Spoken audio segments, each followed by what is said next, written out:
कौन गलती कोई नहीं पहिला भेंट में। मेरी सास है, मैं इनको पार्क में घुमाने के लिए लाया था, लेकिन इसको लैट्रिन लग गया है।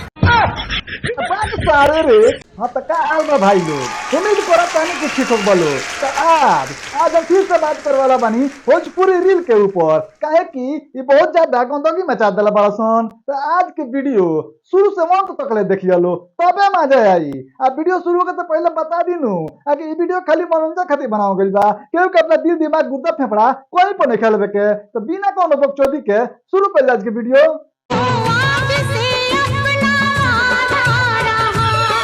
हाँ आज से वादा रहा, लेकिन ए भैया तू एगो काम कर, मुँह में जब खनिया खैले बनू तो थूक दो आ तब गई बनू तो अच्छा लगी।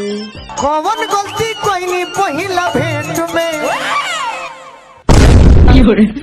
भौजी तू गलती कर चाहे मत कर, लेकिन हमारा साला समझ में न आवेला कि भोजपुरी इंडस्ट्री में नू मर्दाना लेडीज के आवाज में गावेला आ लेडीज मर्द के आवाज में गावतिया। कर वही जो का हो गइल बा एकनी के साला समझ में नहीं खेआवत। ए भाई लोग अगर तार लोग के समझ में आवत होई नु तो कमेंट करके बताओ लो कि एकनी के का भइल बा।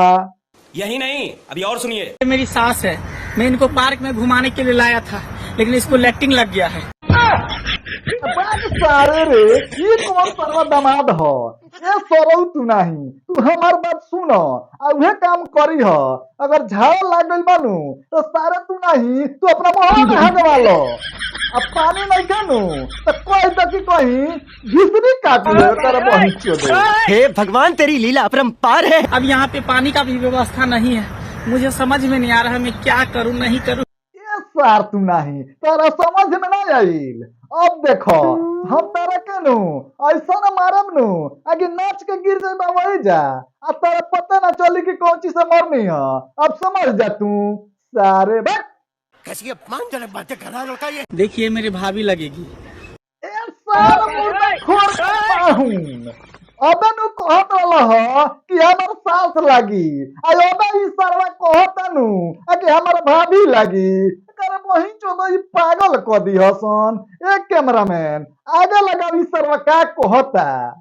और मेरे भैया बहुत कोशिश किया बच्चा करने के लिए, लेकिन नहीं हुआ। मैंने भी बहुत कोशिश किया, मुझसे भी नहीं। हाँ भैया ने कोशिश किया लड़का नहीं हुआ, इहो सरवा कोशिश किया तब लड़का नहीं हुआ।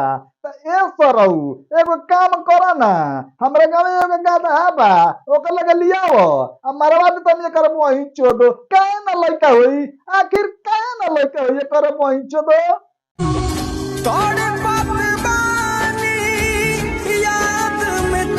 हाँ तो भाई लोग भाई जन वीडियो में तकला हलो जहाँ रो रो के वीडियो बनेले बाड़ी, इनकर नाम मालती चौहान हो। भाई लोग बड़ी अफसोस के साथ ही बताओ के पड़तन आखिर आज दुनिया में नहीं थी, काहे कि ये आत्महत्या कर लल बड़ी या कैसे मर गई बड़ी पता नहीं थे। भाई लोग अभी सोशल मीडिया पे यह चलता, बहुत दुख के बात बा भाई लोग। बहुत बढ़िया एगो यूट्यूबर रही है भाई लोग, ई जौन रही है मालती चौहान, इनका 6 मिलियन सब्सक्राइबर रहन। साला समझ में नहीं के आवत आगे का हो गइल, एक बार की मर गइली है। हाँ तो भाई लोग फाइनली आज के वीडियो नु इतना रहल है। उम्मीद करत बानी नु आगे वीडियो अच्छा लागल होई। अगर वीडियो थोड़ा सा भी अच्छा लागल होई नु तो चैनल के सब्सक्राइब कर दिहलो आ लाइक कमेंट कर दिहलो। तो मिला तनी फिर एगो अगला वीडियो में। आज खातिर बाय।